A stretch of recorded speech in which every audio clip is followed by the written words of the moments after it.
বন্ধুরা রুমার রান্নাঘরে চলে এসেছি। আজকে আমি করে দেখাচ্ছি রসমালাই। আমুল গোল্ড দুধটা নিয়ে নিয়েছি, এটাতে ছানাটা ভালো হয়। এটা কারণে আমি ছানা কেটে নেব।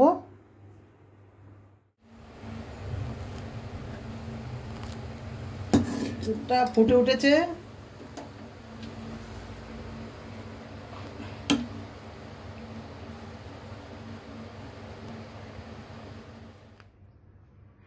এবার আমি ভিনিগার নিয়ে নিয়েছি, এবার দুধে দিয়ে দেবো, তাহলে ছানাটা কেটে যাবে।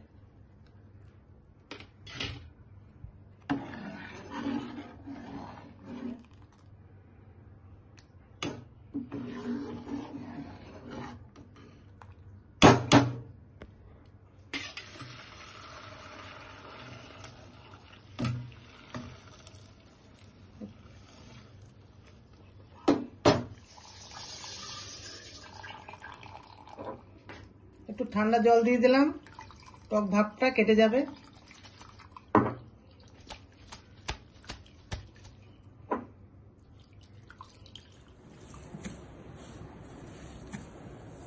খুব ভালো করে এভাবে চটকে নিতে হবে। যত ভালো করে মাখা হবে তত সুন্দর রসগোল্লাগুলো স্পঞ্জি হবে, খেতেও খুব ভালো লাগবে।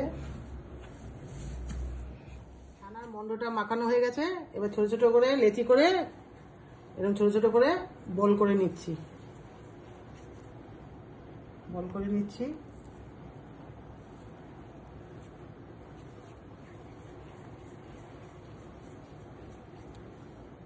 কেটে রেখেছিলাম, এটা থালায় ঢেলে দিলাম। অল্প একটু ময়দা দিচ্ছি, খুবই সামান্য, আর এক বাটি আমুল দুধ দিচ্ছি।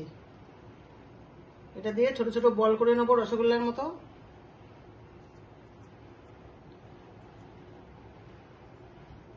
এটা এবার মাখাবো। রসমালাইয়ের জন্য চিনি শিরা তৈরি করছি। 2 কাপ চিনি দেবো, 2 কাপ জল দেবো।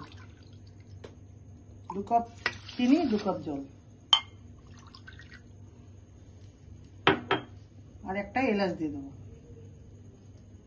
আর এইদিকে দুধ বসিয়ে দিয়েছি, দুধটা ফুটছে, দুধে আমি এলাচ দেবো। এলাচগুলো ফাটিয়ে নিয়েছি মুখটা।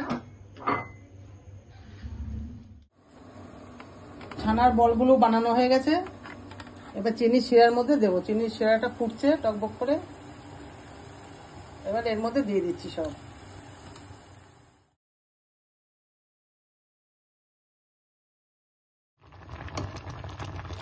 রসের শিরার মধ্যে হয়ে গেছে, বড় বড় হয়ে গেছে, ফুলে গেছে কত সুন্দর।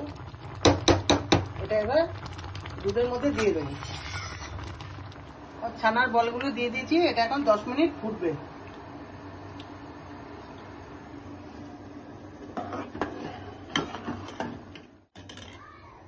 এক বাটি আমুল দুধ দিচ্ছি এর মধ্যে, টেস্টের জন্য দিয়েছি, আপনারা দিতেও পারেন নাও পারেন।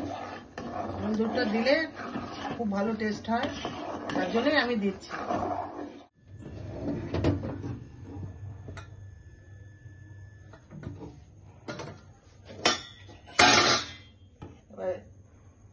এটা দুধের মধ্যে দিয়ে দিচ্ছি, চিনি শিরা সমেত দিয়ে দিতে হবে।